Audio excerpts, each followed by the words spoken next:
rich boy called Brian. And one day, while I was sitting at the side of the pool outside their mansion, he and his friends jumped in, splashing water all over me. At first, I was mad. Then more people joined the pool party, and among them was the Juliet to my Romeo.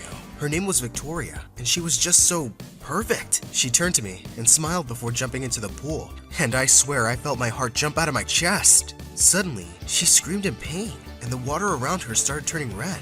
Hi, my name is Caleb. Before I continue with the story, please like and subscribe. If you don't, your crush will ignore you forever. So, back to the story. Victoria was screaming as everyone else around her laughed. Those jerks. I immediately dove into the pool. While I checked for injuries, I asked if she was okay, but Brian and the others were still laughing. Brian said, "It was just a prank for her TikTok, loser.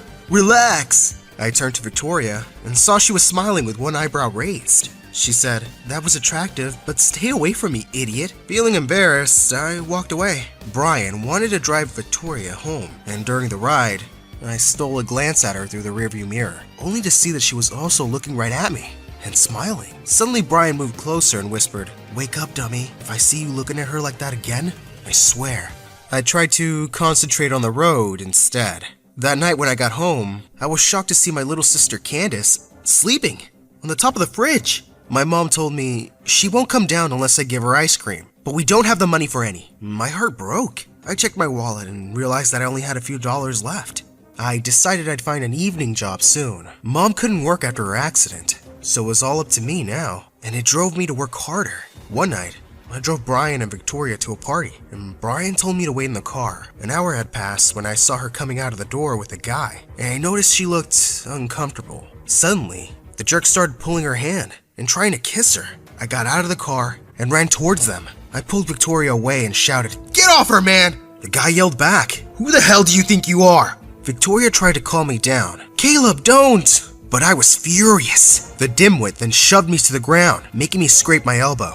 I got up and was about to punch him, but Rachel and the others came out and stopped me. I stormed off and got back into the car. Victoria joined me a little later and started helping me with my small scratch on my elbow. She said, "You didn't have to do that, Caleb," but I wasn't listening to her. All I could hear was the loud beating of my heart as I stared at her beautiful face up close. I looked away when our eyes met. I had to stop this dream before it was too late. For the next several months, I ignored Victoria whenever she hung out with Brian. One day, I went home to our landlord screaming at my mom. He was throwing her things outside. My mom begged him, "Please, give us 2 more weeks." He replied, "I already gave you a month." I ran to hug my mom and desperately asked for another extension. When he finally agreed, I was forced to get another job as a part-time janitor at McDonald's. One afternoon, while I was mopping the floor, Brian, Victoria, and their other friends came in. After ordering, Rachel, Victoria's best friend, asked, "Hey Brian, we didn't know that your driver was a janitor too." I waited for Victoria to say something, but she avoided eye contact with me. Brian then called me over. "Hey loser, clean this up!" He started pouring all of their drinks on the floor. They were all laughing at me as I mopped the floor, except for Victoria, who kept herself busy on her phone. I felt like I'd been stabbed in the chest. She was so cold. Everyone suddenly fell silent as someone approached their table. It was my boss, Brian's dad, and he looked mad. He told them, "I don't think that's how we treat people." Brian bowed his head in shame, while the others looked guilty. He then apologized to me privately and promised to arrange a scholarship program for me at Brian's school, which he actually owned. I immediately told Mom the good news. I was finally going back to school to finish my final year. Brian and Victoria were shocked a month later when I was introduced as a new student to their class. While walking to my locker, I heard some students talking. What is he doing here? He was Brian's driver, right? I wanted to tell them that I wasn't Brian's driver anymore. Jeez, I had a name. I suddenly bumped into Victoria, and before I could react, she shoved me into a janitor's closet and joined me in there. I asked, What are you doing?" She ignored my question and instead said, "And now we're even closer, and you can't ignore me anymore." I had never been so confused in my whole life. I asked, "What do you mean?" She gave me a half smile, and before leaving the closet, she kissed me on the cheek. I couldn't get that kiss out of my mind for the next 3 days. It made me so nervous that I had to avoid her because these feelings were scaring me. One day, our science teacher paired me up with Victoria for a project, but to my surprise, Victoria requested a different partner. I was disappointed and relieved at the same time. As I was about to leave the room, she walked up to me and said, "I hate you." What did I do? My heart then skipped a beat when she suddenly leaned in and kissed me on the lips. I was going to kiss her back, but then our teacher saw us and kicked us out. It was so embarrassing.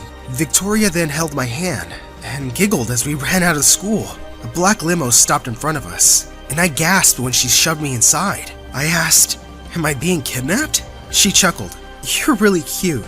Now, take me somewhere else." Suddenly, feeling brave, I told her driver to take us to my secret hideout. When we got there, we sat next to each other silently for a while, admiring the view. I said, "You know, Vic, I've always been crazy about you." I finally decided to give in to my heart's desire and kissed her. But then she said she wanted our relationship to be a secret. She promised me that she'd tell everyone soon. Her parents would hate her if they found out, and she wasn't ready for the backlash in school yet. I tried my best to make her happy, but whenever she was around her squad, especially with Brian, she treated me like I didn't exist. One time, she got angry with me because I wasn't answering her calls. I told her my phone was broken. She turned up with the latest iPhone, which came with a bonus, a key to a Porsche. She said, "Tell everyone that it's yours. You also need brand clothes, bags, watches. We have to go shopping later."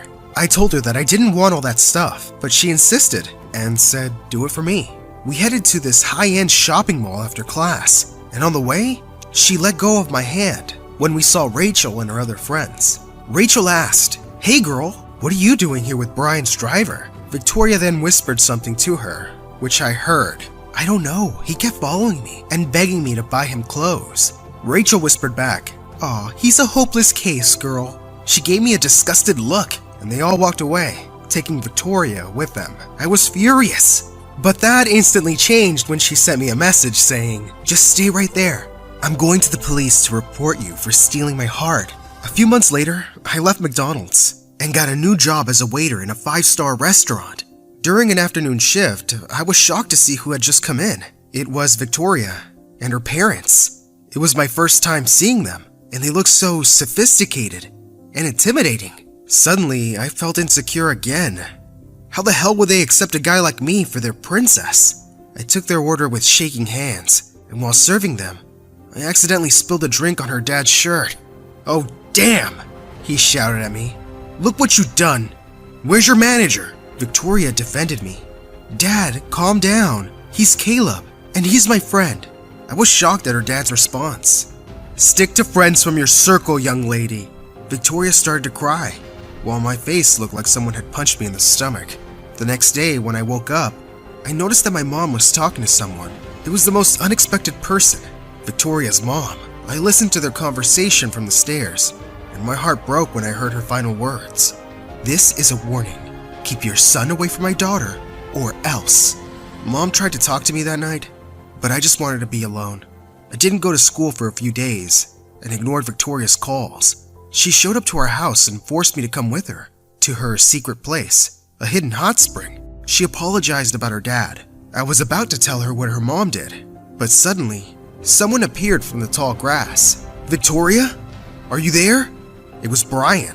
I immediately lowered my head into the water. I came up for breath after a while and was shocked. Brian was trying to kiss my girlfriend. How dare he? Victoria pushed him and said, "Stop it, Brian. How did you even know I was here?"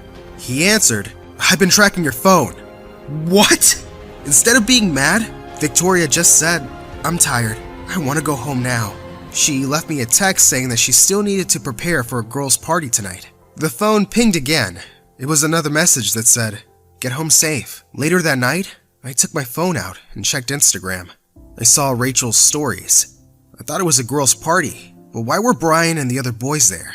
And then there were other stories that showed Victoria getting chummy with Brian. I felt so betrayed. I looked at my gift that I bought for her birthday next week. I saved up for months just to buy her it. We had a huge fight the next day because of Brian, and I told her I would not be attending her birthday. It was all a lie, though. I wanted to surprise her by turning up at her birthday and telling her parents how serious I was about her. But little did I know that things were about to become a total mess. It was an exclusive, formal party in their mansion. I rented a suit and bought an expensive bouquet of roses for her. My heart was beating out of my chest as I entered their mansion. Everyone looked so sophisticated, which made me feel totally out of place. I felt breathlessness when I finally saw Victoria. She looked so drop-dead gorgeous in her beautiful red dress.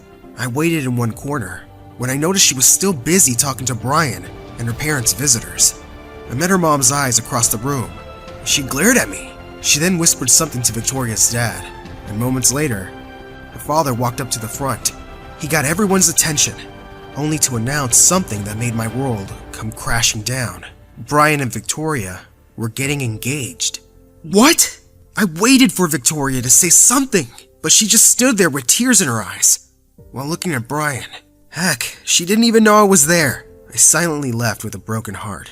The next day, everyone was talking about the newly engaged couple. I went to the library to calm myself by reading a book. Suddenly, Victoria appeared and dragged me to the back of the bookshelf and said that she missed me. She tried to kiss me, but I pulled away. She asked, "What's the matter? You're going to prom with me, right?" I smiled bitterly. "Why don't you ask Brian instead?" Looking guilty, she answered, "Babe, don't believe the rumors. It's not true." The blood drained from her face when I told her that I had actually been there at her birthday party last night. She suddenly stepped away from me when some other students appeared. How could I love a person who was ashamed of me? It felt like there was a stone in my chest. I walked away and ran out of the building. I just wanted to be away from her. She called after me and asked me to stop. I said, "I can't do this anymore, Victoria. I'm sorry." She looked shocked. "What do you mean?" I answered with a cracked voice, "You deserve someone better. Someone who can give you the whole world. I can't do that. Brian can, and your parents know that." She said, "I don't care about all that. I love you, Caleb. I just need you to trust me and give me more time." It hurt to hear her cry as I walked away. I really believed that I had done the right thing, but after graduation, I was utterly miserable. Victoria and I hadn't seen each other since that day. I got another job as a bartender downtown, and one night, when we were about to close, I noticed a familiar guy slouching at the bar counter. I asked him for his order, but I was shocked when he lifted his face. It was Brian. He told me that he'd come because he wanted to talk to me. He revealed, "I love her so much, bro," and I thought she felt the same way. And now, it doesn't feel right, because I think she loves someone else. I froze. He added, "It really hurts a lot, but I'm finally letting her go." He patted me on the back and said, "Take care of her for me, please." That night, I couldn't stop thinking about what Brian had told me. It was already 4 in the morning when I finally decided to pick up my phone and dialed a number. The soft voice answered, "Hello?" With closed eyes, I breathed in and said, "Hello."